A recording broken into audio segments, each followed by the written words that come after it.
Bapak Ibu sekalian. Senang pada hari ini kami bergabung untuk mendiskusikan topik yang saya pikir sangat penting, yang terkait dengan kerentanan kelompok disabilitas dan tantangan perlindungan sosial saat pandemi. Kami sangat beruntung sekali pada akhir pekan yang agak sendu dan kelabu dari langit, tapi bukan di hati kita. Kita telah mendapatkan kehadiran dari Ibu Maulani Rotinsulu, Chairperson Himpunan Wanita Disabilitas Indonesia atau HWDI. Selamat datang Ibu Maulani. Kemudian kepada Ibu Santi Kusumaningrum, Direktur Pusat Kajian dan Advokasi Perlindungan dan Kualitas Hidup Anak dari Universitas Indonesia atau lebih dikenal dengan Puskapa UI. Selamat datang Ibu Santi, terima kasih sudah bergabung. Halo. Kemudian kepada Bapak Bahrul Fuad, Komisioner Komnas Perempuan yang kebetulan pada saat ini juga sedang berada di Halmahera ya Pak. Terima kasih juga sudah bergabung dengan segala keterbatasan sinyal internet mungkin di yang daerah cukup jauh di Indonesia Timur.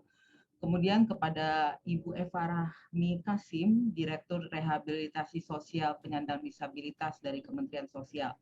Selamat datang Ibu Eva.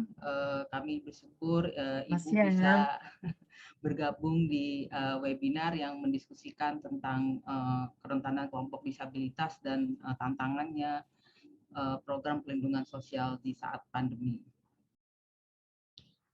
Kita tahu bahwa kelompok disabilitas di Indonesia mendapatkan program perlindungan sosial yang tidak merata. Karena skema dari program perlindungan sosial yang ada di Indonesia sendiri pada dasarnya adalah menargetkan kelompok miskin.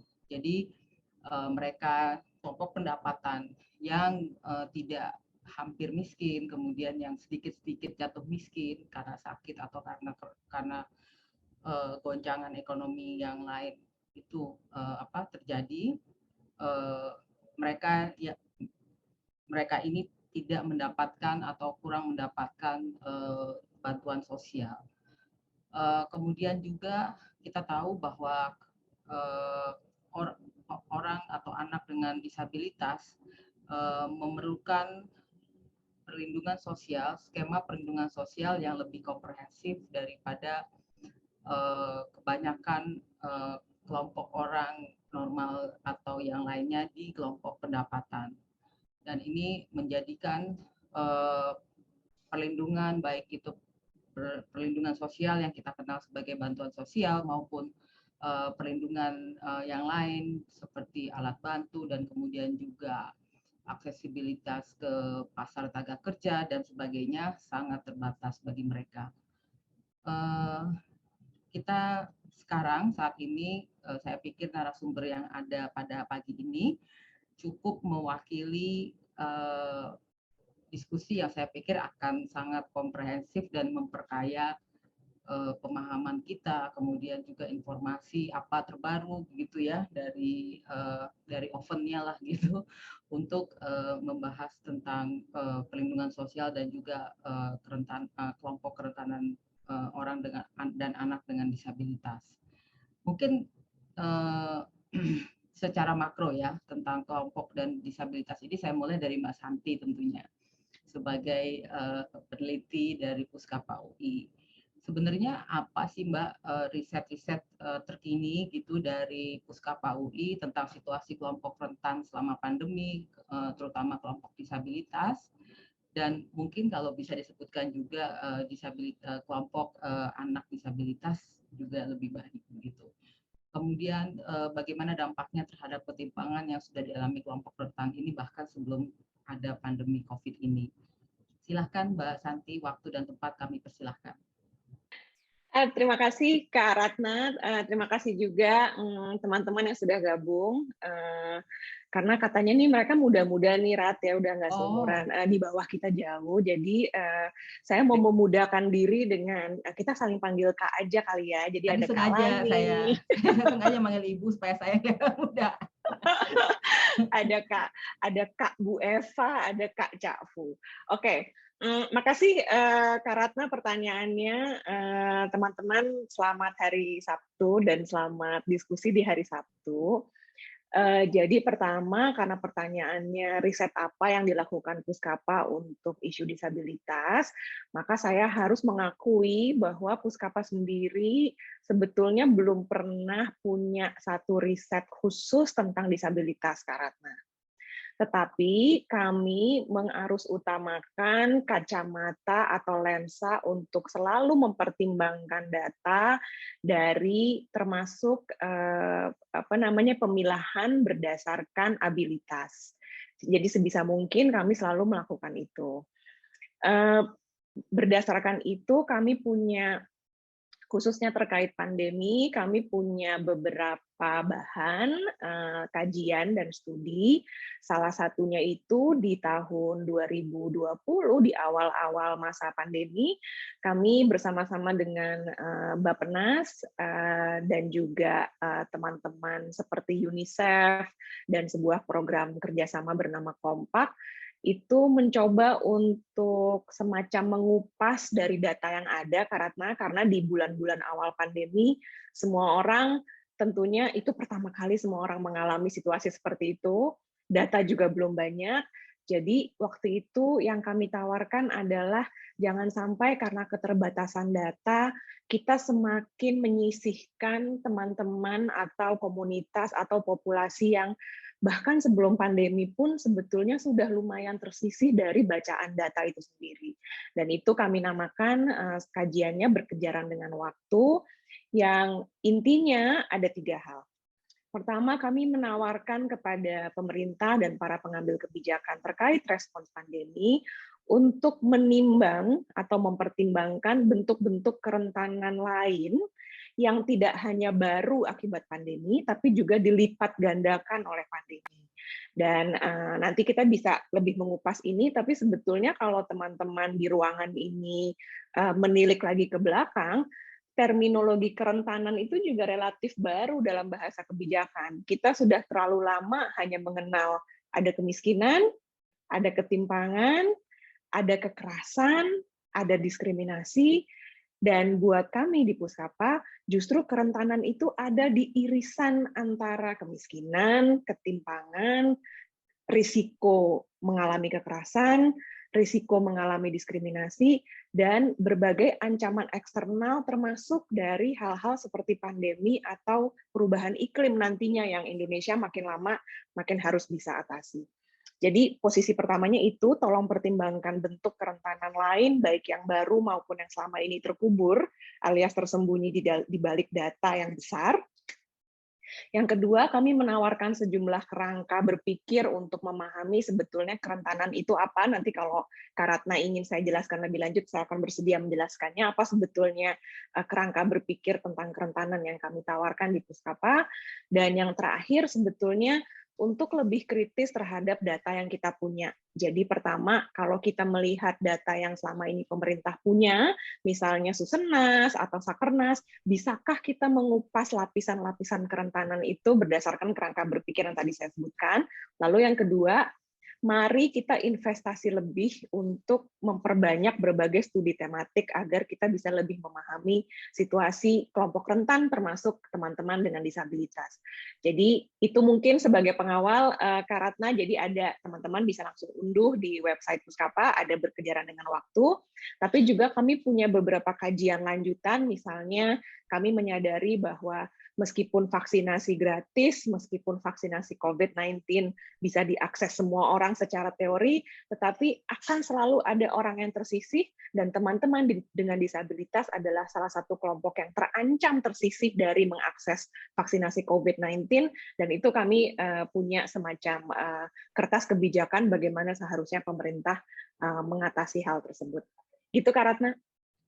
Oke, terima kasih Kak Santi. Eh, Sangat menarik sih bagi kami mendengar tentang definisi ya tentang kerentanan itu sendiri. Jadi ada ketimpangan, ada kemiskinan.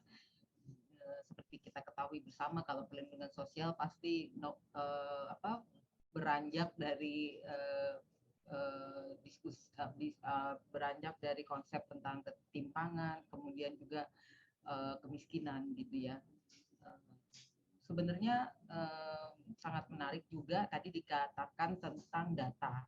Nah, ya memang kalau untuk pembuatan kebijakan makro, pembuatan kebijakan perlindungan sosial itu memang sangat bergantung kepada data.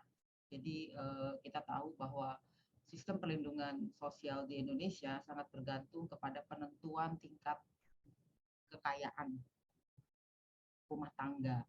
Nah, tentunya bagaimana menentukan tingkat kekayaan rumah tangga ini sangat bergantung pada data yang tadi dikritisi oleh Mbak Santi sebagai ya itu sangat makro dan mungkin masih ada belum menangkap fenomena-fenomena kerentanan yang sesungguhnya mungkin masih menjadi arus bawah laut gitu ya dari fenomena data yang makro yang biasanya digunakan oleh pembuat kebijakan atau pemerintah dalam memformulasikan program perlindungan sosial misalnya seperti itu ya Mbak ya. Mungkin kalau saya bisa beranjak ke pembicara selanjutnya dari Kak Maulani, mungkin tadi disebutkan bahwa kerentanan ini sangat sulit ditangkap begitu kan ya maksudnya ya. Jadi sangat sulit ditangkap fenomenanya dari atas gitu dari atas karena ini adalah semacam arus bawah laut begitu yang mungkin tidak bisa tertangkap melalui survei, tidak bisa tertangkap melalui survei yang biasanya memang sangat makro begitu. Nah, bagaimana dengan pengalaman anggota dari komunitas himpunan wanita disabilitas Indonesia sendiri selama pandemi menangkap fenomena-fenomena kerentanan bagi kelompok disabilitas ini? Silahkan Kak Maulani, waktunya. Terima kasih Kak Ratna. Kak Santi, apa kabar Kak Santi? Tambah muda aja hari ini. Justru karena kita kakak nih hari ini Kak Lani, jadi kita muda lah secara otomatis. Iya, aku juga sampai ngecat rambut supaya hitam dulu gitu ya, karena kan mau ketemu sama adik-adik. Baik, terima kasih Mbak Ratna. Terkait situasi teman-teman penyandang disabilitas ya, khususnya teman-teman yang ada dalam pantauan atau koordinasi dengan HWDI atau Himpunan Wanita Disabilitas terkait berbagai isu yang ada di saat ini. Kalau saya boleh mulai dari dampak sosial ekonomi, barangkali antara lain adalah rekan-rekan yang pemasukannya pada pencaharian nafkah dalam kehidupan mereka sehari-hari ya tentu saja sangat kesulitan di awalnya dikarenakan pembatasan-pembatasan ya, misalkan mereka harus berjualan atau berbagai aktivitas yang kemudian mereka harus keluar. Di awal-awalnya pembatasan-pembatasan ini kemudian menjadi kendala. Tapi bless in disguise, kemudian kita di antara kita ini ya, kita suka ngobrol gitu bahwasanya pandemi ini kemudian barangkali bisa kita kita jadikan satu kayak percontohan bahwasanya bagaimana sih kalau orang hidup dalam keterbatasan gitu. Karena penyandang disabilitas kan kita juga memakai jargon ini bahwa selama ini tuh kita hidup dalam keterbatasan, keisolasian karena aksesibilitas yang belum akomodatif atau fasilitas-fasilitas publik yang belum akomodatif ya, sehingga kita hidup dalam keterbatasan. Ya, mari sama-sama menikmati gitu ya. Terkait dengan dampak sosial ekonomi ya, antara lain teman-teman yang berprofesi sebagai pemijat misalkan ya, adik-adik sekalian dan kakak-kakak, kemudian mereka tuh sangat drastis gitu ya penurunan pendapatannya gitu. Yang saya rasa kita sudah bisa membayangkan ya kenapa kemudian mereka sangat drastis penurunan pendapatannya. Nah, yang paling bahaya tuh multi efeknya gitu ya. Jadi bagaimana jika ada orang-orang yang tetap gitu ya, tetap hobi gitu, misalkan hobi dalam massage ya, pemijat yang terbiasa menggunakan jasa-jasa pijat pada saat mereka merasa sakit ya, atau lain-lainnya ya, atau tidak enak badan ya gitu, itu sangat berpotensi menularkan COVID pada pemijat teman-teman netra ini sendiri gitu. Jadi pada akhir tahun 2020 saja kami berdiskusi kepada perkumpulan tenaga pijat Indonesia ya, Pertapi, itu yang ada di Jakarta saja. Mereka menginfokan bahwa lebih dari 20 teman netra yang tervirusi COVID-19 ini gitu. Jadi pemijat dari asosiasi pemijat ini. Dan beberapa wafat ya. Termasuk salah satunya adalah pengurus HWDI di pusat sendiri. Jadi salah satu teman kita juga menjadi korban dari COVID ini dan wafat di akhir tahun 2020.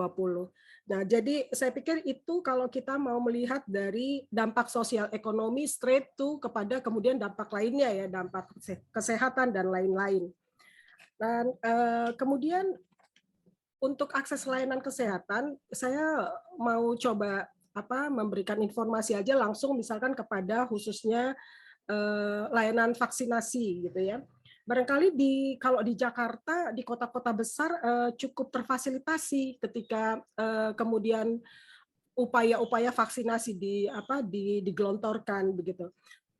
Namun ketika kita mencek teman-teman yang ada di daerah, terutama remote area, ada banyak kendala yang kita temui. Misalkan salah satunya adalah masih ada banyak pemahaman yang salah dari vaksin itu sendiri, sehingga menimbulkan rasa takut ya. Kemudian yang terlebih lagi jika takut itu atau tidak percaya kepada vaksin itu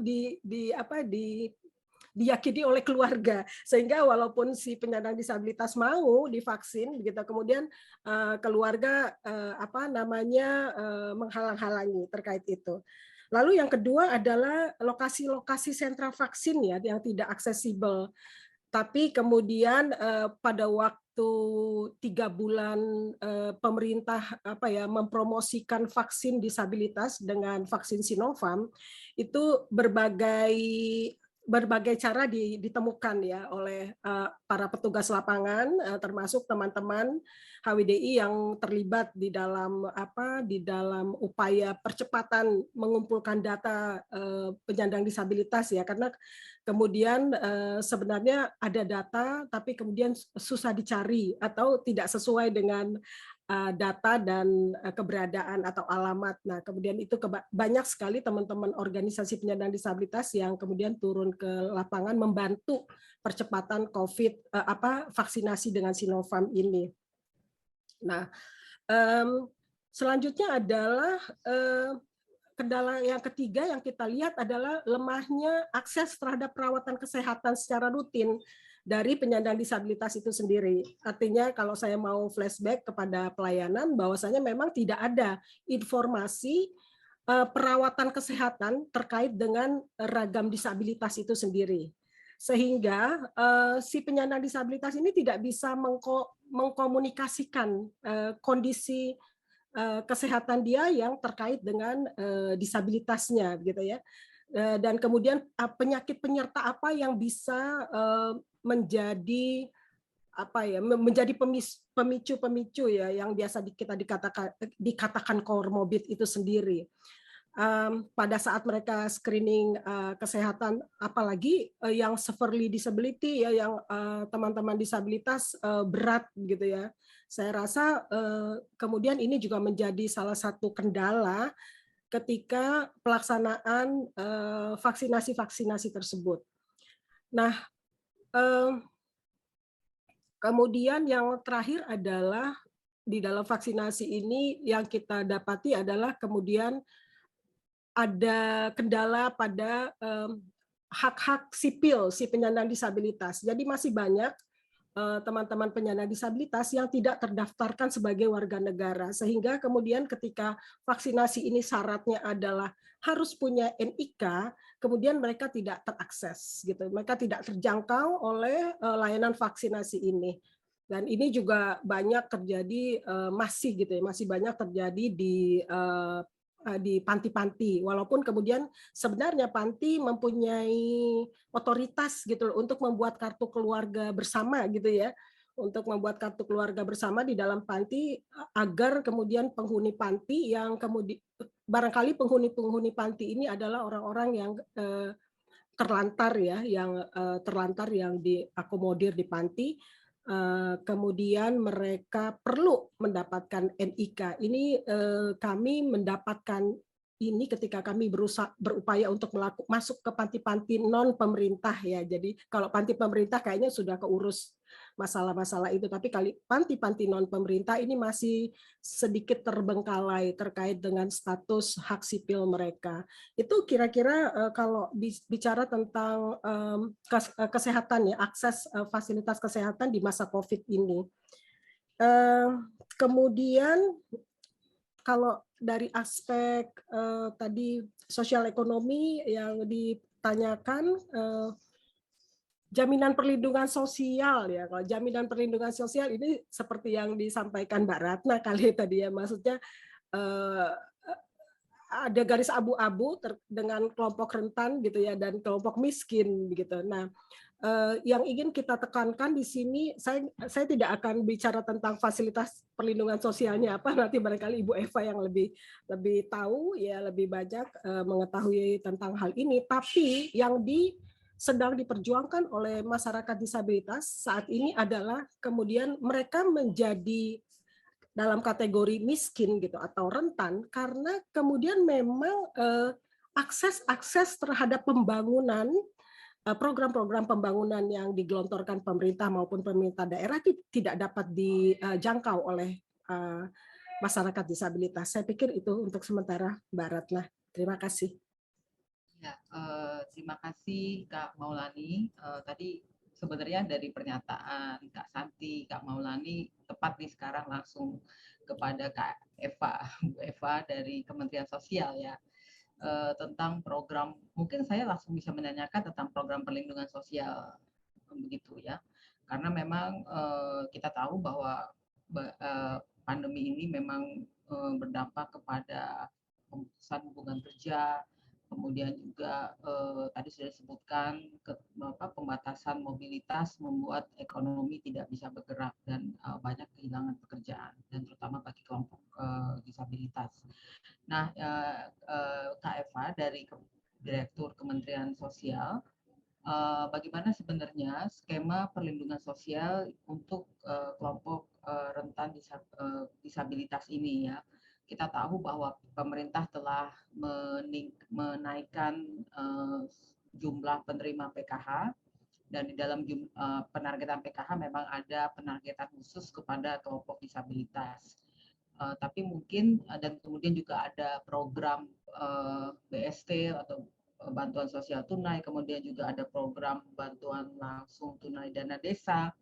Nah, pertanyaannya adalah apakah ketika penargetan BST, penargetan program BLT dana desa juga itu terutama memprioritaskan kelompok rentan disabilitas sebagai penerima manfaat, dan kemudian program-program apa yang mungkin secara dalam skala lebih kecil yang sudah diluncurkan oleh Kementerian Sosial untuk mengurangi beban ekonomi bagi kelompok disabilitas ini.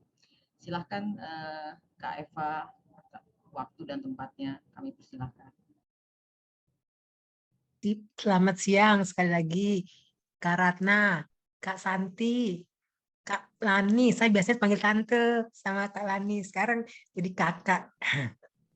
Semoga sehat semua ya. Wah, terkait dengan program, ya, terkait dengan program-program perlindungan sosial, sebetulnya di Kementerian Sosial ini sudah banyak perubahan karena kita juga belajar dari kasus COVID seperti yang tadi disampaikan, bahwa 2 tahun terakhir ini banyak sekali pembelajaran yang kita alami, kita lakukan Nah, kita perlindungan sosial yang reguler itu biasanya PKH, kemudian ada BPNT, kemudian ada juga bantuan lainnya, ada juga pemberdayaan sosial yang ada di Direktorat Jenderal Pemberdayaan Sosial Prokus, program usaha kewirausahaan sosial.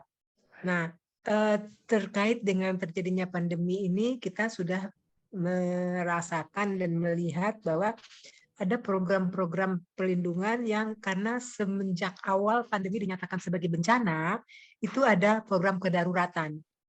Nah, program kedaruratan ini adalah bagaimana melindungi korban-korban COVID ini bisa bertahan hidup. Jadi ada program yang sifatnya program untuk pemenuhan kebutuhan hidup yang layak.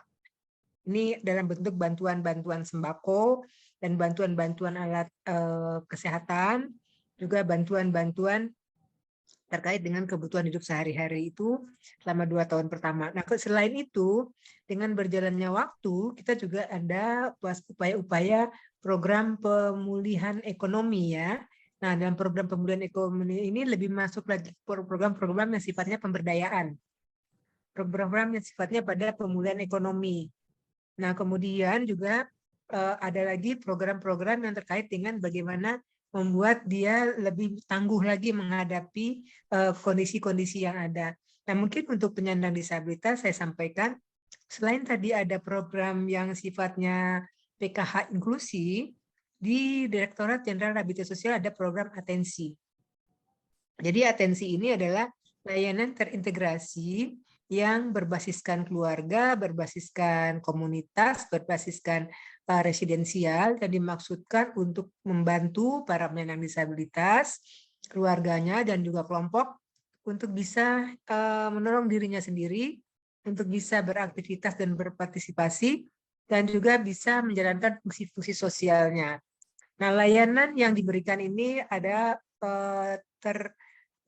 langsung ya, langsung itu intervensinya ada pemenuhan kebutuhan hidup yang layak, itu bisa berupa permakanan, tempat tinggal, termasuk juga dalam bentuk pakaian, kemudian alat bantu. Kemudian ada juga dalam bentuk dukungan keluarga. Ini dukungan keluarga juga diberikan karena kita memahami bahwa banyak sekali keluarga-keluarga yang memiliki anak disabilitas itu dia hampir habis waktunya untuk mengurus anak, utama anak-anak yang disabilitas berat. Ini diberikan program dukungan keluarga. Kemudian ada program perawatan dan pengasuhan anak. Ini juga untuk anak yang misalnya tidak memiliki keluarga, kemudian apa yang harus dilakukan terhadap mereka. Kemudian ada program yang berupa terapi. Terapi ini macam-macam, mulai terapi fisik, terapi okupasional, speech terapi, terapi psikososial, dan terapi lain yang dibutuhkan. Dan selain itu juga ada program pembinaan kewirausahaan, program dukungan kewirausahaan dan vokasional, dan juga bantuan sosial dan dukungan aksesibilitas. Ini 7 intervensi layanan langsung yang diberikan.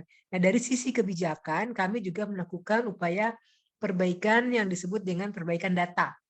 Mungkin juga kakak-kakak semua nih sering melihat berita di TV gimana Ibu Menteri Sosial itu dalam awal-awal masa kepemimpinannya berusaha turun langsung ke daerah-daerah untuk merapikan data-data disabilitas. Sampai all out lah ya kalau Ibu Menteri melakukan pendataan itu langsung. Jadi mana yang tadinya mereka tidak berhak untuk mendapatkan layanan langsung dikeluarkan, dan yang mereka berhak untuk mendapatkan layanan itu langsung dimasukkan. Dan ini juga terjadi perubahan yang signifikan juga dari pemetaan mereka yang mendapatkan perlindungan sosial, khususnya penyandang disabilitas ya. Saya merasakan sendiri ini di bawah kepemimpinan Ibu Risma, terkait juga dengan tadi ada pertanyaan rentannya seperti apa. Nah, seperti kalau kami sebetulnya untuk masyarakat penyandang disabilitas itu di dalam Permensos nomor 6 kalau nggak salah tahun 2021 tentang rencana strategi Renstra Kementerian Sosial itu sudah disebutkan bahwa penyandang disabilitas itu masuk dalam kelompok rentan. Nah, karena di dalam kelompok rentan ini ada upaya yang disebut dengan keberfungsian sosialnya. Jadi kalau yang tadi disampaikan oleh Kakak Santi tentang gimana nih irisannya, dia miskin, kemudian dia juga rentan terhadap tindakan-tindakan perlakuan salah atau rentan terhadap hal-hal yang lain karena kondisinya itu, nah ini disabilitas sudah dimasukkan di situ. Nah kemudian juga terkait baru-baru ini juga Menteri Sosial sudah mengusulkan juga kepada Bapak Presiden terkait dengan masyarakat ekstrim miskin. Nah ini terkait dengan COVID juga. Nah, dalam masyarakat ekstrim miskin ini ada program atau skema perlindungan khusus yang diberikan kepada mereka. Ini di bawah Direktorat pengelolaannya di bawah Direktorat Jenderal Fakir Miskin. Nah, karena selama ini kita mengetahui, mungkin juga teman-teman kakak-kakak yang biasa ikut menggulati kebijakan atau riset, pasti tahunya kalau di TKS itu data terpadu kesejahteraan sosial adalah masyarakat miskin 40% terbawah ya. Nah, di bawah kepemimpinan Ibu yang sekarang, itu tidak dikategorikan seperti itu. Tapi ada kategori clustering data. Jadi misalnya pemerlu layanan kesejahteraan sosial, kemudian dia yang mana masuk kategori miskin terbawah, itu ekstrim miskin. Terus nanti ada lagi data, karena saya bukan langsung di bidang data, kurang begitu menguasai, tapi mungkin nanti bisa dilihat di websitenya Pusdatin Kemensos, itu sudah ada pembaruan. Nah, itu dari sisi data sudah kelihatan. Jadi untuk disabilitas masuk dalam PPKS. Nah, PPKS ini adalah juga untuk menjadi cikal bakal data disabilitas secara keseluruhan. Nanti di sini penyandang disabilitas, baik miskin, ekstrim miskin, ataupun yang kategori tidak masuk miskin, itu bisa masuk ke data PPKS. Nanti clustering penerima program dia masuk yang miskin atau tidak miskin itu bisa dari yang tadi, kalau dia pemerlu program misalnya atensi atau program lainnya, mungkin nanti ada dari pemerlu layanan kesehatan sosial, di bawahnya ada DTKS yang miskin dan ekstrim miskinnya. Jadi ada data global, kemudian nanti ada data yang pemerlu layanan kesehatan sosial atau data program, kita sebut seperti itu. Kalau yang tadi besaran itu mungkin nanti baseline data. Nah, ini terkait dengan data juga sudah dilakukan sinkronisasi satu data ya, untuk dari sisi konsep maupun dari sisi nanti metodologi pendataan.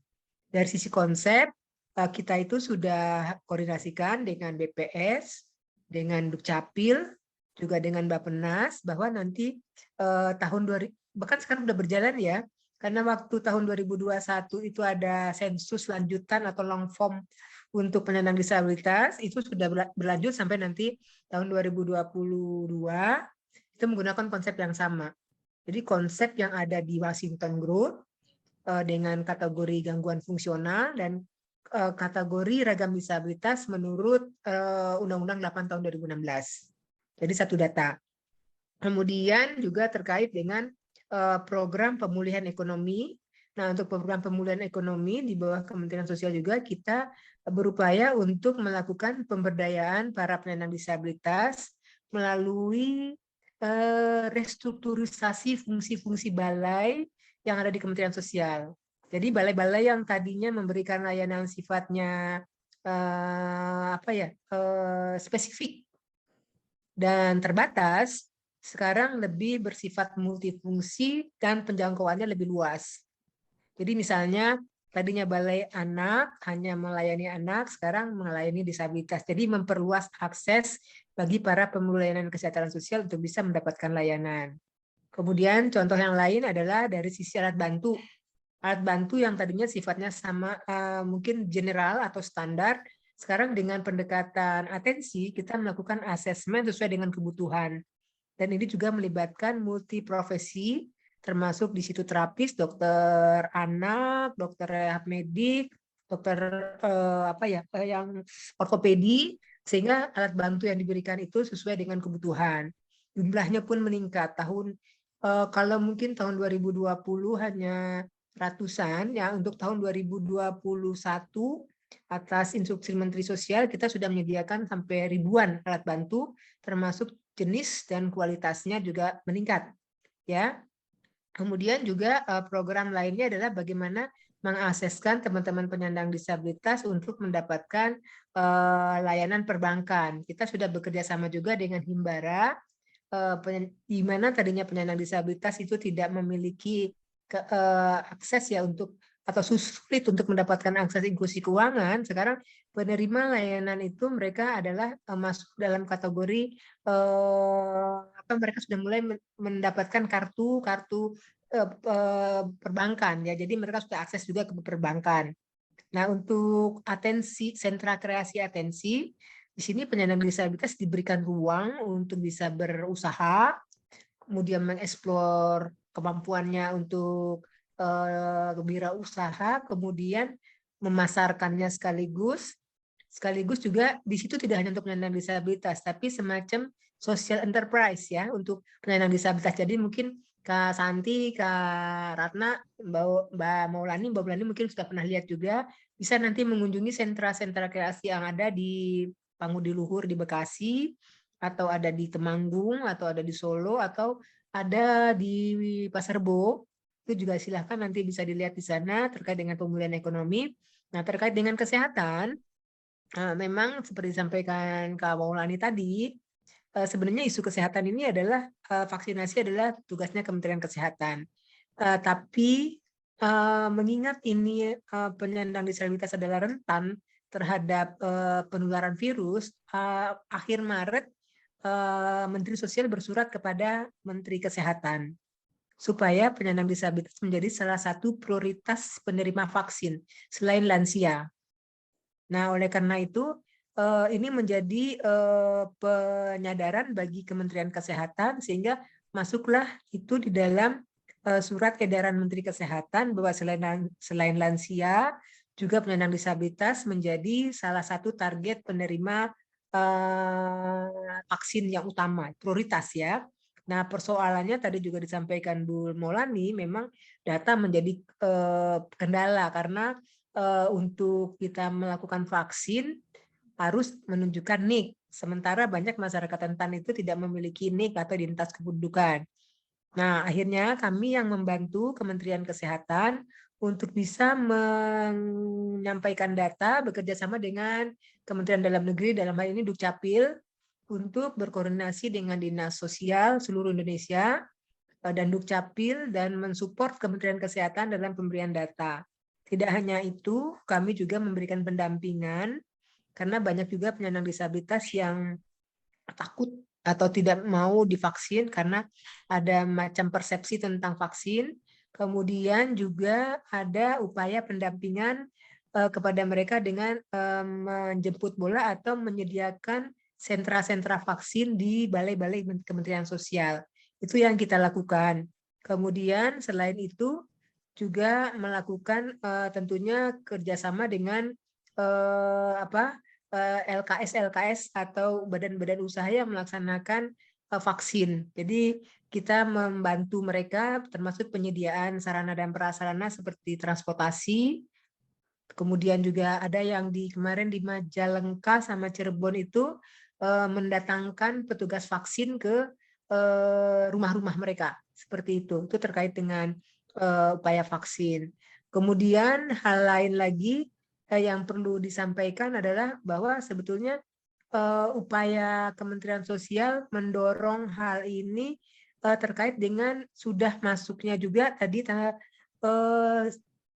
cross-cutting isu disabilitas di kementerian dan lembaga itu progresnya lebih maju karena tadi sudah ada repeat ya rencana induk penyandang disabilitas jangka panjang, kemudian diturunkan dengan jangka menengah, diperkuat lagi dengan rencana aksi nasional hak asasi manusia, Ranham melalui Perpres 53, kemudian ada juga rencana aksi daerah penyandang disabilitas. Jadi sebetulnya upaya-upaya pemerintah menurut saya sudah cukup progresif ya untuk penanganan masalah masyarakat rentan khususnya disabilitas yang terjadi dalam 2 tahun terakhir ini. Ya, itu barangkali ya, Kak Ratna, Kak Santi dan semuanya.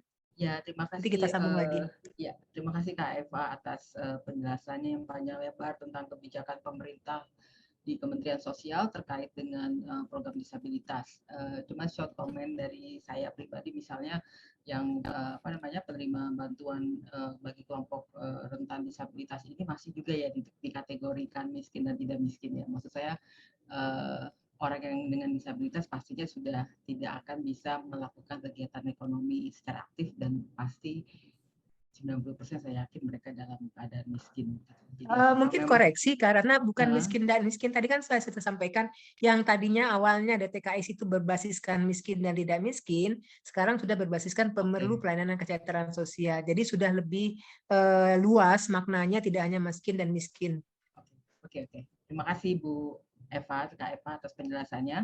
Mungkin saya akan berlanjut ke Kak Bahrul yang saat ini sedang berada di Halmahera, bisa menjelaskan sedikit tentang dampak dari kelompok rentan disabilitas dari sisi pemenuhan hak-haknya selama pandemi ini. Silahkan.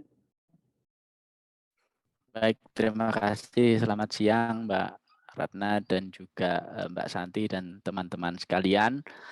Sebenarnya kalau terkait dengan pemenuhan hak para penyandang disabilitas pada situasi COVID tadi sudah disampaikan ya oleh Kak Maulani dan juga Bu Eva. Tapi saya ingin menambahkan sedikit yang terkait dengan pertama dengan kekerasan terhadap perempuan dengan disabilitas ya. Jadi memang dalam situasi COVID ini ternyata tadi sudah disampaikan oleh Mbak Santi di depan, kami yang disabilitas ini sebelum masa pandemi itu sudah mengalami neglected ya, kalau boleh saya sebut seperti itu ya. Jadi kami sudah terabaikan dan dalam situasi COVID pun ternyata kami juga lebih diabaikan dalam sistem penanganannya. Coba kita lihat semua itu sistem emergensi, respon yang dilakukan oleh pemerintah dengan dalam situasi COVID, penanganan COVID itu masih sangat belum berperspektif terhadap disabilitas. Misalkan salah satu contohnya saja ketika misalkan untuk data-data bantuan respon cepat pada waktu lalu ya, bantuan presiden itu terjadi banyak di daerah itu, misalkan seperti di Kulon Progo itu ada banyak teman-teman disabilitas yang justru tidak mendapatkan bantuan dari pemerintah. Nah, karena memang mereka ternyata data-data di daerah di dinas di tingkat dinas sosial itu tidak terupdate dengan baik. Nah, jadi kalau dampak tadi misalkan sudah disampaikan, itu yang pertama terkait dengan data. Yang kemudian terkait dengan kekerasan itu sendiri, sebagaimana survei Komnas Perempuan itu menunjukkan bahwa ada peningkatan kasus kekerasan terhadap perempuan selama COVID, penanganan COVID ya, selama pandemi, dan itu juga berdampak pada perempuan dengan disabilitas. Nah, hal ini dikarenakan memang selama ini perempuan dengan disabilitas ini tidak memiliki akses informasi terhadap layanan pencegahan kekerasan dan penanganan kekerasan. Jadi selama ini kasus-kasus kekerasan yang terjadi pada perempuan dengan disabilitas itu seringkali pada lingkaran yang tertutup ya, misalkan terjadi di dalam keluarga, kemudian di dalam panti, khususnya yang paling tinggi menurut pantauan dari Komnas Perempuan itu adalah di rumah sakit jiwa ya, RSJ, rumah sakit jiwa atau pusat rehabilitasi penyandang disabilitas psikososial. Nah, ini yang itu luput dari perhatian untuk penanganan COVID itu menurut pantauan Komnas Perempuan. Nah, di sisi lain juga untuk misalkan informasi ya, tadi sudah disampaikan juga oleh Ibu Maulani terkait dengan informasi tentang COVID itu sendiri, dari survei yang kami dapatkan itu 59% saudara-saudara kita yang mengalami disabilitas sensorik itu ya, seperti disabilitas netra dan tuli itu tidak mendapatkan informasi yang cukup terkait dengan COVID-19 ini. Apalagi kalau kita lihat ya, seringkali kebijakan-kebijakan tentang COVID itu kan berubah-ubah ya. Jadi PPKM level 3 misalkan, besok sudah berapa bulan lagi PPKM level 2 gitu. Dan itu informasi cepat sekali menurut teman-teman Tuli dan teman-teman Netra itu mereka kesulitan ya, apalagi kemudian informasi yang terkait dengan COVID begitu ya, informasi yang terkait dengan vaksin yang tadi juga sudah disinggung ya. Informasi vaksin ini yang kemudian membuat apalagi ditambah dengan hoax ya, berita yang hoax. Nah, ini memang rupanya berpengaruh kepada saudara-saudara kita dengan disabilitas motorik. Oleh karena itu Komnas Perempuan ini bekerja sama dengan UNFPA dan pemerintah Jepang ini sudah sedang melakukan program kajian dan pemetaan situasi perempuan dengan disabilitas dan lansia di Indonesia. Jadi kita sedang melakukan pilot project di 5 wilayah, Mbak Santi dan Mbak Ratna. Jadi itu ada di Bekasi, kemudian ada di Cirebon, kemudian ada di Kulon Progo, dan di Situbondo, dan di Kota Kupang. Nah, tujuan kami di dalam melakukan pemetaan ini adalah untuk mengetahui sebenarnya sejauh mana sih potensi layanan yang dimiliki oleh pemerintah daerah di dalam memfasilitasi saudara-saudara kita perempuan dengan disabilitas dan lansia. Nah, ternyata sebenarnya fasilitas-fasilitas itu sudah ada layanan, tapi yang menjadi gap itu adalah informasi itu tidak sampai pada saudara-saudara kita yang disabilitas dan lansia, sehingga pada situasi COVID ini mereka tidak bisa mengakses itu. Nah, ini yang temuan sementara kami yang nanti tanggal 22 kita akan juga launching hasil hasil kajiannya. Dan yang kedua, kami di Komnas Perempuan juga mendorong untuk bersama dengan UNFPA ini untuk mendorong penggunaan dana desa, Mbak Ratna. Jadi penggunaan dana desa untuk layanan kesehatan bagi perempuan dengan disabilitas dan lansia, khususnya pada situasi COVID ini. Karena selama ini ternyata dana desa itu cukup besar sekali, gitu. Dan itu banyak sekali masih digunakan untuk program-program infrastruktur, gitu ya, fisik. Dan yang paling memprihatinkan, meskipun ada program untuk sosial, itu teman-teman disabilitas dan lansia masih tertinggal, gitu ya, masih tertinggal. Jadi dari temuan-temuan kami ternyata di 5 wilayah itu ya para lansia dan perempuan dengan disabilitas tidak mendapatkan akses layanan ya yang baik. Padahal program-program kesehatan dengan penggunaan dana desa itu juga sudah cukup besar ya dilakukan oleh pemerintah desa. Oleh karena itu kita mencoba untuk melakukan advokasi terkait dengan penggunaan anggaran desa untuk layanan kesehatan bagi perempuan dengan disabilitas dan Ratna dan juga Mbak Santi. Terima kasih. Terima kasih Kak Bahrul atas penjelasannya. Tadi disebutkan tentang ini ya, akses dan juga keterbatasan penjangkauan penargetan dari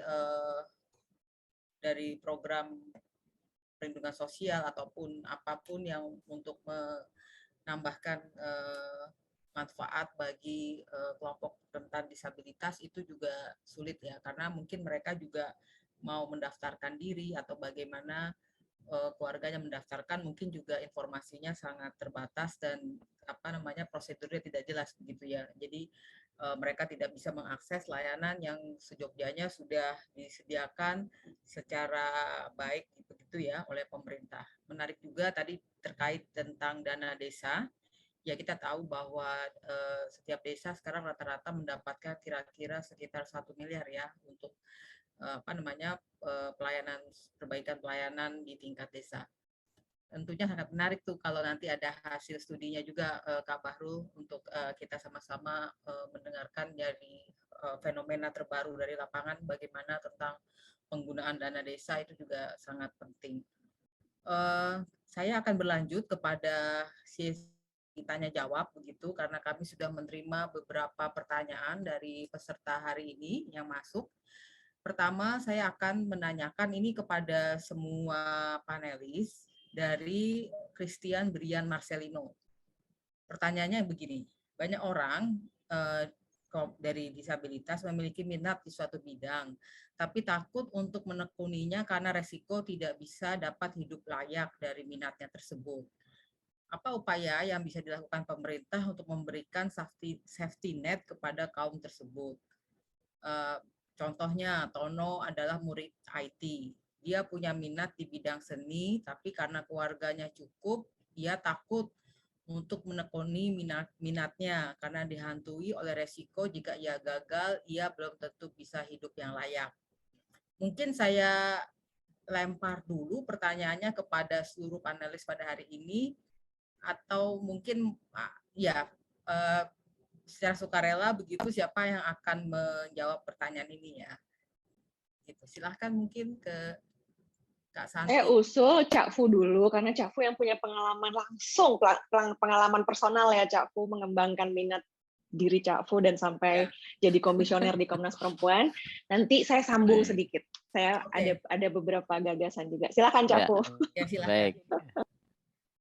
Ini sangat realistis pertanyaannya. Terputus kayaknya. Silakan. Ya, kalau saya diperintahkan sama Mbak Santi ya harus menjalankan. Baik, bagaimana ya sebenarnya kalau minat begini. Ini ada dua jawaban ya menurut saya. Yang jawaban yang pertama adalah terkait dengan motivasi personal begitu ya. Jadi apapun minat seseorang sebenarnya kalau kita punya passion di situ dan menekuni dengan baik, saya pikir itu juga akan menjanjikan masa depan begitu ya. Saya dulu sebenarnya tidak punya keterampilan apa-apa kecuali saya punya passion untuk membantu berjuang untuk kesetaraan bagi saudara-saudara saya sesama disabilitas. Itu yang menjadi passion saya mulai dari tahun 96 hingga sekarang. Jadi saya tidak punya keterampilan khusus sebenarnya. Nah, itu persoalan passion dan motivasi. Tapi di sisi kebijakan saya pikir perlu pemerintah sebenarnya membuat jaring pengaman untuk bukan jaring pengaman sosial tapi bagaimana saudara-saudara kita yang sebenarnya punya minat dan keterampilan ya teman-teman kita disabilitas yang punya minat dan keterampilan itu benar-benar difasilitasi secara komprehensif dan ada sinergi di antara kementerian dan lembaga. Persoalan kita di kebijakan nanti Mbak Santi juga bisa memberikan masukan ya, mengkoreksi. Persoalan kita di kebijakan kita itu begini, Mbak Ratna dan teman-teman. Jadi lintas KL itu punya program inklusi disabilitas, tapi masalahnya tidak ada sinergi, ketersambungan yang baik. Misalkan begini, Kementerian Sosial itu punya pelatihan membuat kue, kemudian punya pelatihan menjahit, punya pelatihan elektro. Nanti Kementerian Tenaga Kerja juga bikin pelatihan yang sama. Nanti kemudian Kementerian Industri UKM itu juga pelatihan keterampilan, bikin kue dan lain sebagainya. Yang mungkin sekarang bukan kue ya, tapi IT dan lain sebagainya. Tapi semuanya membuat pelatihan. Misalkan sekarang ini ya, mohon maaf ini ada Bu Eva, mungkin juga nanti bisa dikoreksi ya. Kita itu Kementerian Sosial itu masih punya di Cibinong itu pusat balai besar vokasional PPS Cibinong yang itu melatih saudara-saudara kita disabilitas untuk keterampilan misalkan otomotif, mesin, bubut dan lain sebagainya. Nah, pertanyaan saya kenapa itu tidak misalkan dikelola oleh Kementerian Tenaga Kerja? Kenapa harus Kementerian Sosial? Sehingga ini menjadi tumpang tindih. Bayangan saya semestinya begini, hal-hal yang sifatnya teknis keterampilan itu disediakan oleh kementerian, misalkan industri, perindustrian. Kemudian untuk penyaluran tenaga kerja itu Kementerian Tenaga Kerja. Untuk penyiapan infrastruktur sosial itu Kementerian Sosial, begitu. Jadi infrastruktur sosial itu misalkan begini, orang itu kalau sudah dilatih, teman-teman difabel atau disabilitas sudah dilatih keterampilan, kemudian masuk ke tenaga kerjaan, itu kalau tidak disiapkan infrastruktur sosialnya, mereka seringkali dibully. Dibully, akhirnya merasa sendiri, tidak kerasan, akhirnya keluar. Nah, ini siapa yang bertanggung jawab? Kementerian Sosial menurut saya bisa melakukan edukasi. Nah, kepada masyarakat, kepada keluarga, bagaimana berinteraksi dengan disabilitas, sehingga bayangan saya itu ada kesinambungan, saling saling support ya, dan tentu menurut saya juga ini juga harus berkoordinasi ya dengan organisasi penyandang disabilitas seperti HWDI ya, yang di sini juga ada Bu Maulani. Saya pikir juga ini perlu pemerintah bersinergi itu. Nah, itu ada dua ya, motivasi soal passion itu memang ya harus personal itu ya. Jadi siapapun orang kalau punya passion di situ, saya pikir itu bisa menjadi jaminan masa depan kita. Tapi yang di sisi lain saya pikir pemerintah juga harus menyiapkan itu dengan serius ya, memintakan itu. Saya pikir itu Mbak Ratna komentar dari saya. Ya. Lanjutnya mungkin ke Mbak Santi ya. Enak nyambungnya karena karena Cak Pu sama saya itu udah nyambung dari tahun berapa ya Cak Pu ya? Pokoknya 1 dekade lah. Baik, jadi kalau saya menanggapinya gini tadi, Kak siapa yang nanya ya, saya lupa namanya, maaf. Tetapi saya itu orang yang percaya betul bahwa sebagian besar dari hidup kita ini semuanya struktural. Ya, jadi kalaupun kita mau misalnya ada minat itu mungkin hanya 1/3, kapasitas diri juga hanya 1/3, 2/3 dari apapun yang membentuk keberadaan kita dan konteks di sekitar kita itu struktural. Karena 2/3 dari hidup kita ini struktural, sehingga kita bergantung pada sistem, pada pemerintah, pada orang yang mengambil kebijakan, menyediakan layanan, dan lain sebagainya, untuk bisa mendukung yang 2/3 tadi. Gitu. Nah, karena itu, maka menurut saya kita perlu, saya ingin agak kembali ke yang tadi saya cerita, tentang kerangka kerentanan itu, Kak Ratna. Jadi teman-teman di sini yang mungkin ada sekitar 30-an peserta di ruangan ini yang memilih untuk ada di workshop yang ini, saya yakin sebagian besar ikut Think Policy Fest karena punya minat pada kebijakan, mungkin sudah menggeluti atau sudah jadi praktisi kebijakan yang usianya masih muda, atau yang ketiga punya sedikit rasa ingin tahu, banyak rasa ingin tahu dan punya kepercayaan bahwa kebijakan itu bisa jadi salah satu solusi atau menawarkan jalan keluar. Nah, karena itu teman-teman, saya ingin langsung ngebahas dari pertanyaan teman yang tadi satu itu, bahwa begitu kita masuk ke ranah kebijakan, ya mau jadi peneliti, mau jadi advokat, mau jadi pejabat, itu pasti akan selalu berbenturan dengan kenyataan bahwa kebutuhan itu banyak, sumber daya selalu terbatas. Nah, itu gimana sih menjembataninya kalau kita hanya punya satu alat yang namanya cost and benefit analysis, sudah hampir pasti teman-teman dengan disabilitas akan selalu tersisih dari pemikiran bahwa kebijakan harus memberikan manfaat sebesar mungkin bagi sebanyak mungkin orang. Itu udah pasti teman-teman yang punya kerentanan, teman-teman dengan disabilitas nggak masuk dalam peta itu. Karena bukan termasuk dari yang sebanyak mungkin orang itu, ya nanti Kalani pasti bisa nambahin di bagian ini.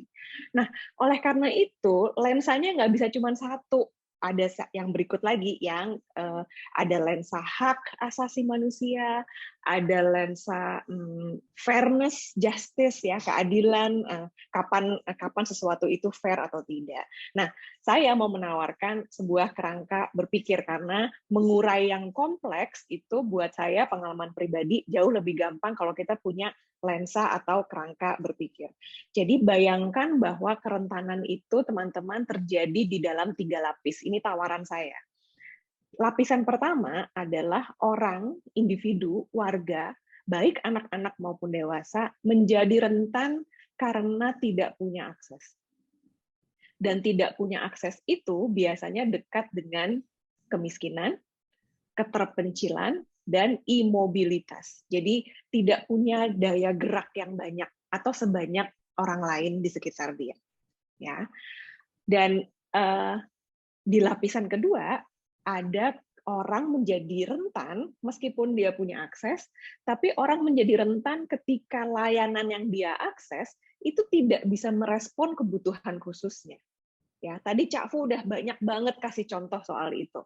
Termasuk soal kalian mau bikin layanan vaksinasi yang inklusif, tapi sarana komunikasinya aja nggak nyampe ke teman-teman dengan kebutuhan khusus tertentu.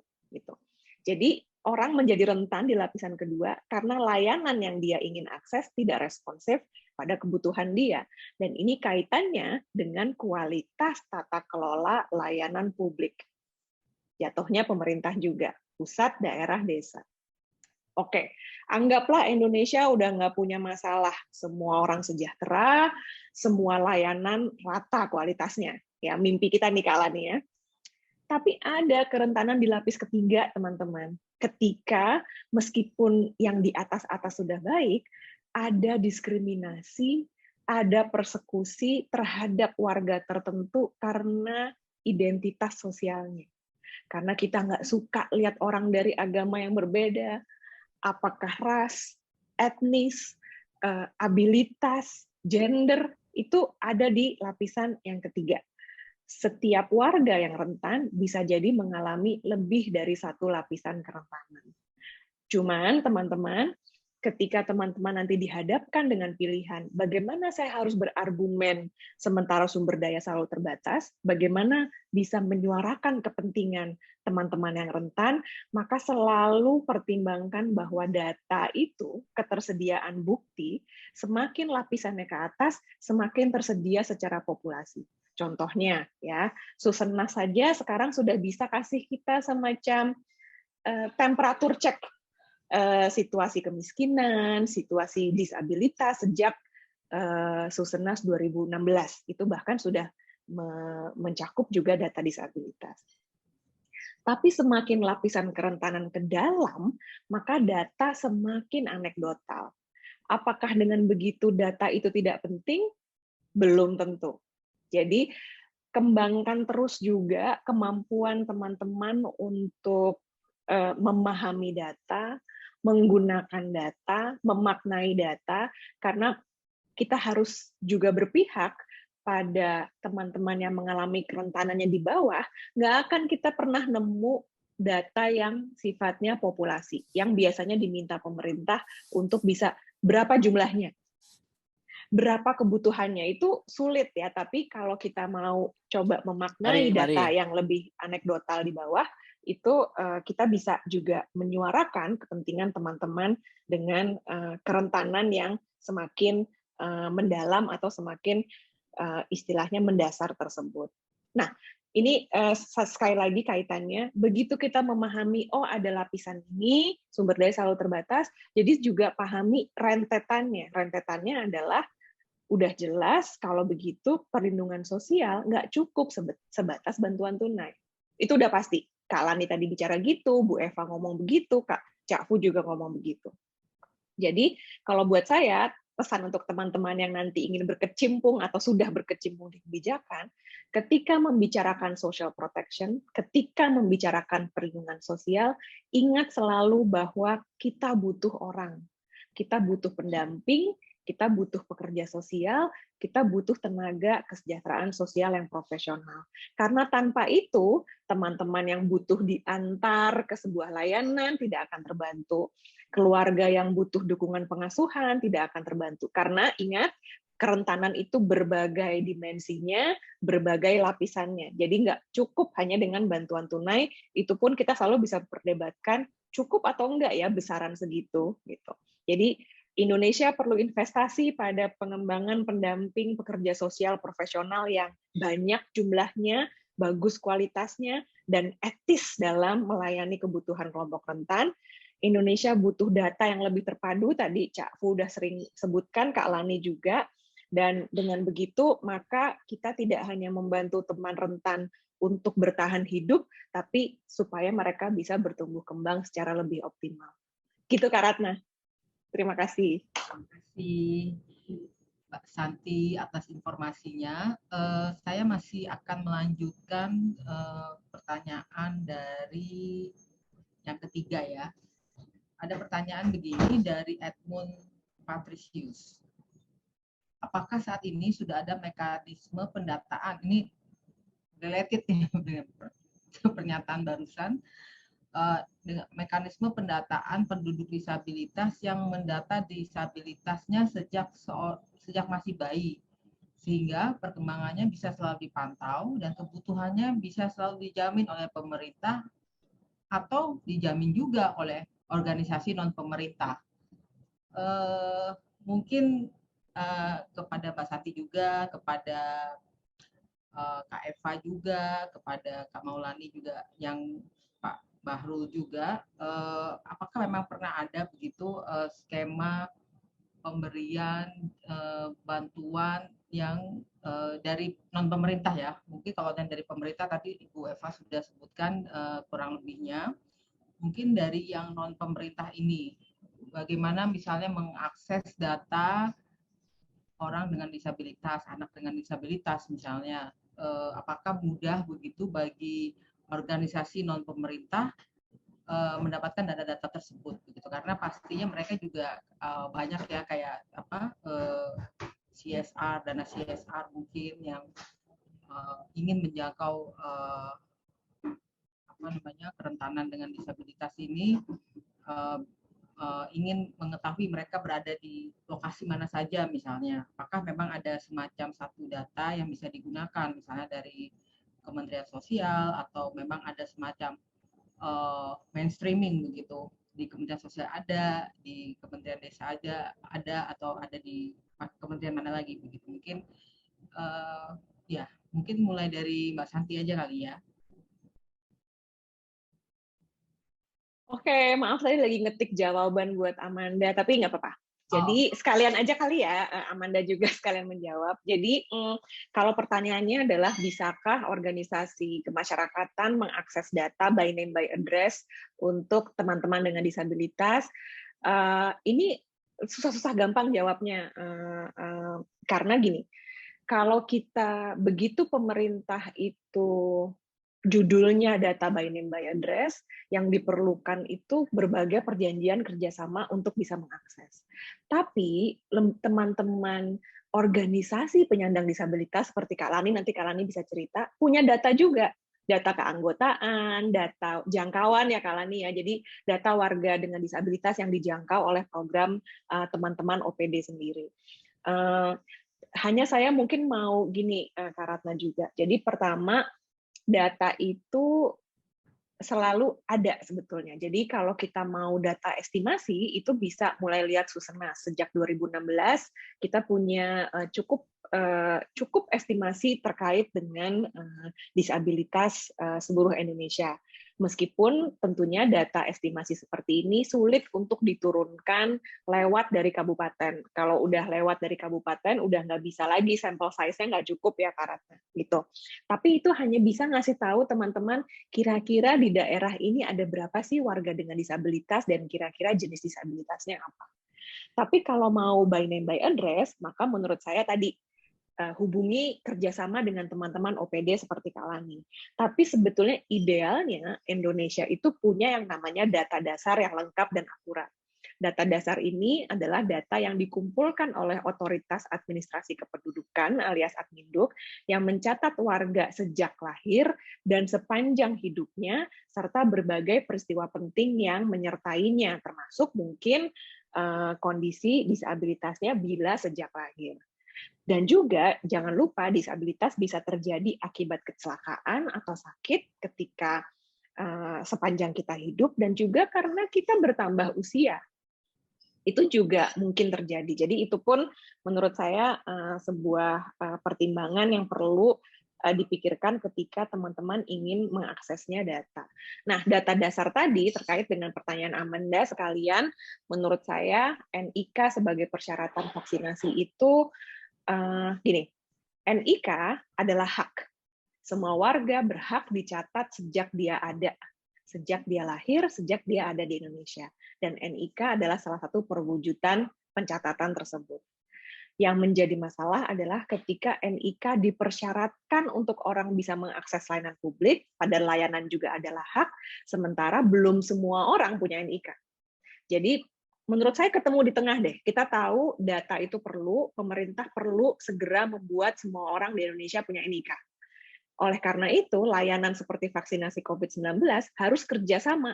Kalau ada orang tidak punya NIK, bukan ditolak, tapi dicatat dan disambungkan ke layanan Adminduk agar punya NIK, bukan untuk ditunda vaksinasinya. Gitu kali secara singkatnya. Makasih, Kak Ratna. Oke, terima kasih Mbak Santi. Penjelasannya ke Kak Maulani kali ya, untuk menambahkan dari lapangan, dari kenyataan menerima permintaan data mungkin dari berbagai pihak. Ya, terima kasih Mbak Ratna. Pertanyaan dari Mbak Amanda Tan ya. Jadi bagaimana proses vaksinasi untuk kelompok disabilitas tanpa NIK, dan kemudian bagaimana peran Disdukcapil dalam pencapaian vaksin untuk kelompok disabilitas ya. Jadi ketika kita memperjuangkan, jadi memang dalam perjalanan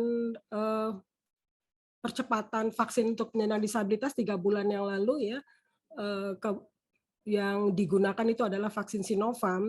Kemudian kita yang tergabung dari koalisi masyarakat sipil yang membantu kelompok rentan untuk dapat terakses oleh fasilitas vaksinasi ini, kemudian memang memperjuangkan karena banyak sekali kasus-kasus misalkan dari masyarakat adat maupun penyandang disabilitas terkait dengan NIK ini. Tapi kemudian sebenarnya ada beberapa misinterpretasi ya terkait dengan NIK dan KTP. Begitu ini yang terjadi di lapangan. Jadi banyak teman-teman yang mengatakan bahwasanya aduh saya belum punya NIK gitu karena saya belum punya KTP, padahal sebenarnya NIK itu yang seperti disampaikan Mbak Santi sudah ada di kartu keluarga ya, ketika sejak kita mulai lahir kita sudah mempunyai NIK, dan kalau kita belum mendapatkan KTP kita bisa membawa kartu keluarga itu yang kemudian kita lakukan sosialisasi kepada teman-teman penyandang disabilitas. Nah, ini kan kemudian bukan berarti kemudian masyarakat penyandang disabilitas atau anak-anak dan para pemuda penyandang disabilitas selesai permasalahannya. Masalahnya yang tadi saya sampaikan di awal, bahwasanya kemudian banyak sekali stigma kepada penyandang disabilitas yang sejak lahir ya, kemudian mereka dianggap tidak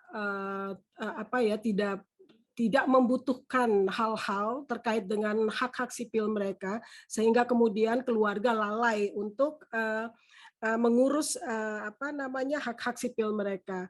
Dan memang ada yang tidak terdaftarkan di dalam kartu keluarga ya, atau kalau misalkan kartu keluarga tidak ada, pasti saja kemudian akte kelahiran mereka tidak ada, itu masih banyak. Terkait itu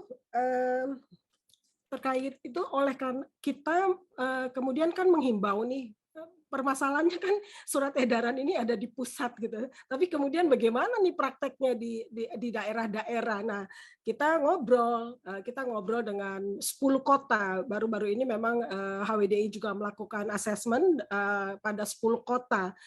Nah, yang terjadi adalah bahwasanya syukur-syukur ya ada beberapa kota yang kemudian dukcapilnya itu kooperatif gitu ya.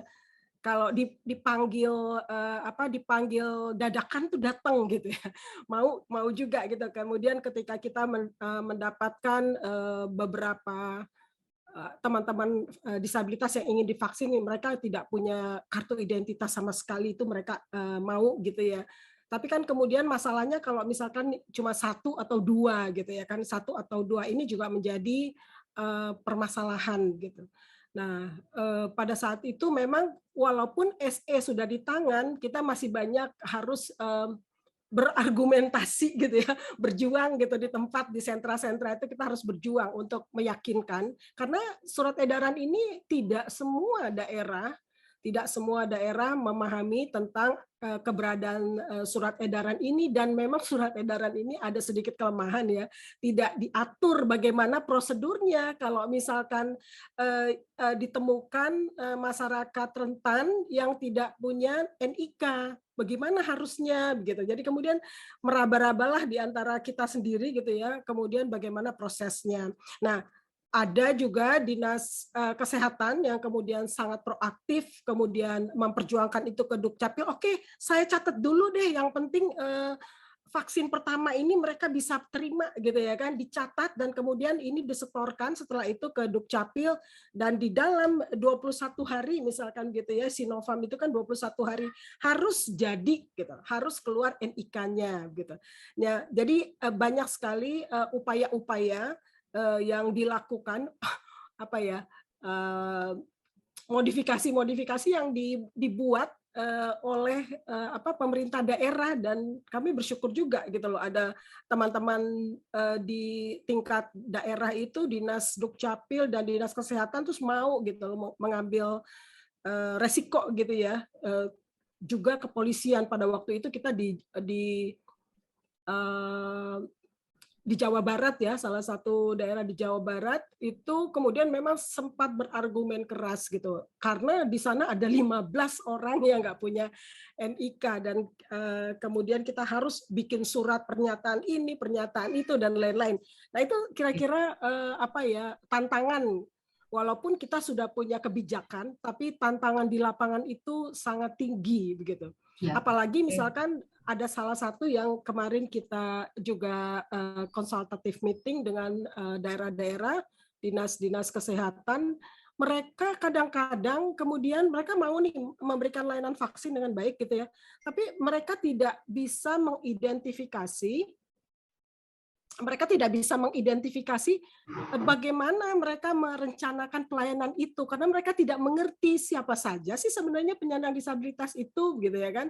Misalkan ODGJ, disabilitas mental, apakah mereka harus dikunjungi atau mereka bisa datang sendiri ke sentra-sentra layanan vaksinasi dan lain-lain. Jadi hal-hal tersebut ini, jadi kadang-kadang nih kita yang memang bergelut di isu disabilitas merasa it's easy, I know about disability gitu ya kan, karena ragam disabilitas A, B, C, ini bla bla bla bla bla bla gitu. Tapi kalau orang-orang walaupun mereka adalah stakeholders, kalau mereka belum pernah bersentuhan dengan penyandang disabilitas, mereka tidak bisa membayangkan sama sekali terkait dengan bagaimana mereka merencanakan pelayanan terhadap penyandang disabilitas. Nah, pada waktu terakhir ini diskusinya barangkali kita harus nggak kedengeran ya suaranya, Bu? Nggak kedengeran. Oke, sorry. Jadi ya rekomendasi terakhir dari teman-teman dinas kesehatan adalah memang perlu adanya kartu penyandang disabilitas yang memang ada di dalam Undang-Undang Nomor 8 untuk membantu mereka bisa mengidentifikasi ragam disabilitasnya itu apa. Demikian Mbak Ratna kira-kira. Ya, terima kasih. Tadi saya baru mau menanyakan 1 menit atau 30 detik sampai dengan 1 menit dari setiap pembicara dari Kak Eva, Kak Lani, Kak Santi, dan juga Kak Bahrul untuk menyampaikan sekitar 30 detik sampai dengan 1 menit aja apa sih yang take away message-nya gitu dari hari ini. Gitu. Ya, silahkan. Saya? Mungkin dari Kak Eva kali ya. Iya, Bu Eva dulu. Eva dulu. Terima kasih. Saya mungkin hanya ingin mengingatkan kembali bahwa kalau kita bicara dengan disabilitas, ini cross-cutting isu ya, lintas sektor. Jadi tidak hanya di Kementerian Sosial, bagaimana tadi penguatan pemangku kepentingan seperti yang disampaikan Bu Maulani, juga Pak Fuad sama Mbak Santi tadi, itu terus kita kuatkan. Tidak cukup hanya dari kami dari Kementerian Sosial, karena dari pemerintah sebenarnya sudah cukup banyak ya instrumen-instrumen, mulai dari tadi saya katakan repeat, rencana induk penyandang disabilitas, RAN disabilitas maupun RAN-HAM itu sudah cukup sebagai instrumen. Tapi memang penguatan pemangku kepentingan di pusat dan daerah ini juga perlu dukungan advokasi dari teman-teman semua, terutama dari kelompok-kelompok penyandang disabilitas, karena kita kerjanya bersinergi, semua lini harus saling bahu-membahu, saling menguatkan, dan yang paling penting lagi punya komitmen yang sama lah untuk penghormatan, pelindungan, dan pemenuhan hak penyandang disabilitas. Itu barangkali dari saya. Terima kasih. Ya, terima kasih Kak Eva. Mungkin memang itu yang isu mendasar ya dari sisi kebijakan di level upstreaming. Mungkin langsung ke Kak Santi. Ya. Baik, gini, kalau kebijakan semua teman-teman pembicara di hari ini pesannya sama, kebijakan nggak pernah cukup gitu ya kalian ya. Karena paling nggak teman-teman bisa cek kebijakan itu pertama ada atau enggak.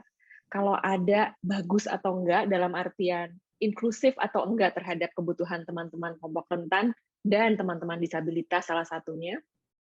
Dan yang ketiga, kalau ada dan baik, bisa dilaksanakan atau enggak. Karena tadi lagi, jangan-jangan tidak cukup operasional untuk bisa memandu pelaksanaan di lapangan. Setelah itu, cek tata kelolanya. Ada nggak tata kelolanya? Ada ditunjang dengan SDM yang cukup jumlahnya dan kualitasnya atau tidak? SDM-nya punya kepekaan dan pendekatan yang beretika atau tidak pada kelompok rentan dan teman-teman disabilitas.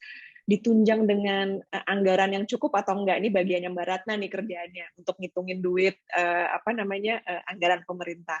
Dan juga ditunjang dengan insentif yang cukup atau tidak agar teman-teman di kementerian yang siloisme itu bisa kerja bareng. Ada insentifnya nggak untuk kerja bareng dan berkoordinasi di luar hanya rapat koordinasi ya? Oke, setelah itu cek norma sosialnya. Apakah sebetulnya kita punya norma yang cukup untuk tidak membahayakan kelompok rentan dan norma yang cukup kuat untuk ingin selalu melindungi mereka yang rentan dan teman-teman disabilitas. Terakhir, semua ini harus menginformasi teman-teman, kalau gitu saya perlu data seperti apa ya? Kalau saya perlu riset khusus, kalau gitu pertanyaan penelitian saya harus apa nih? Supaya bisa menjawab kebutuhan yang 3 tadi. Makasih, Kak Ratna. Oke, terima kasih Kak Santi. Lanjut ke Kak Bahrul mungkin ya. Baik, terima kasih Kak Ratna. Saya pikir tadi sudah disampaikan oleh Bu Eva dan juga Mbak Santi ya terkait.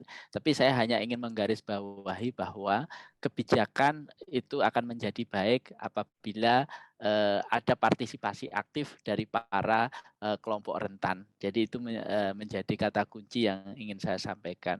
Karena selama ini kami disabilitas sebagai salah satu kelompok rentan dan juga masih banyak lagi kelompok-kelompok rentan yang lain itu seringkali terabaikan di dalam penyusunan kebijakan karena kami tidak diberi ruang untuk menyuarakan kebutuhan kami sendiri. Kebutuhan kami selama ini selalu diasumsikan oleh orang-orang yang di luar dari kelompok kami. Jadi orang-orang yang merasa lebih tahu dibanding dengan kami sendiri yang menjadi penerima manfaat itu. Jadi saya pikir partisipasi aktif dari kelompok rentan ini menjadi sangat penting. Terima kasih.